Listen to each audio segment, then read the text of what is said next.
Supreme court ने CAQM को बैठक बुलाने का निर्देश दिया। 2 हफ्ते के अंदर विशेषज्ञों की बैठक बुलाने का निर्देश दिया गया और विशेषज्ञों की चर्चा के आधार पर रिपोर्ट तैयार करें, ये कहा, और इस रिपोर्ट को सार्वजनिक डोमेन में रखे जाने की बात कही गई है। अगली सुनवाई से पहले यह प्रक्रिया पूरी किए जाने के बाद भी उनके द्वारा कही गई है। आप खास रिपोर्ट देखिए। दिल्ली NCR में बढ़ते वायु प्रदूषण पर सख्त टिप्पणी करते हुए साफ कहा कि सिर्फ किसानों और पराली जलाने को बढ़ते प्रदूषण के लिए जिम्मेदार नहीं ठहराया जा सकता। Chief justice of India Suryakant की अगुवाई वाली बेंच ने कहा कि प्रदूषण के लिए हम सिर्फ किसानों पर दोष नहीं मढ़ सकते, जबकि असली तस्वीर उससे ज्यादा कहीं ज्यादा जटिल है।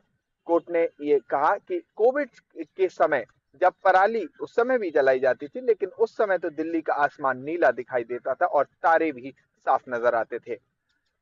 ऐसे में सवाल ये उठता है कि आज के जो हालात हैं उसके लिए सिर्फ पराली जलाने को कैसे जिम्मेदार ठहराया जा सकता है, ये सुप्रीम कोर्ट का एक सवाल था। सुप्रीम कोर्ट ने वायु गुणवत्ता यानी कि CAQM commission for air quality management को निर्देश दिया है कि वो 2 हफ्ते में के भीतर विशेषज्ञों के साथ बैठक बुला के एक तरह से प्रदूषण के जो अलग अलग स्रोत हैं, जैसे कि वाहन, निर्माण कार्य, पराली जलाना और इनका कितना % योगदान है, वो एग्जैक्ट मानक एक बताएं। कोर्ट ने कहा कि यह रिपोर्ट सार्वजनिक की जाए और अगली सुनवाई से पहले पूरी प्रक्रिया इसकी की जाए। कोर्ट ने CAQM को टोल प्लाजा से जुड़े मुद्दों पर भी एक स्वतंत्र रूप से विचार करने को कहा है, बिना किसी जो हितधारक हैं उनके एक दखल के। और सुनवाई के दौरान सुप्रीम कोर्ट ने यह भी साफ किया कि जो सुप्रीम कोर्ट है वो कोई सुपर एक्सपर्ट नहीं बनना चाहती, बल्कि एक ऐसा मंच बनना चाहती है जहां विशेषज्ञ अपनी राय दें और एक बेहतर नीति बनाई जा सके।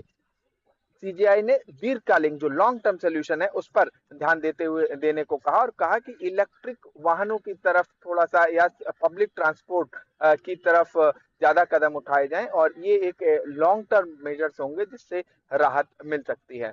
कुल मिलाकर सुप्रीम कोर्ट ने यह साफ संकेत दिया कि दिल्ली के प्रदूषण से निपटने के लिए दोषारोपण नहीं, बल्कि वैज्ञानिक दृष्टिकोण और समग्र समाधान की जरूरत है।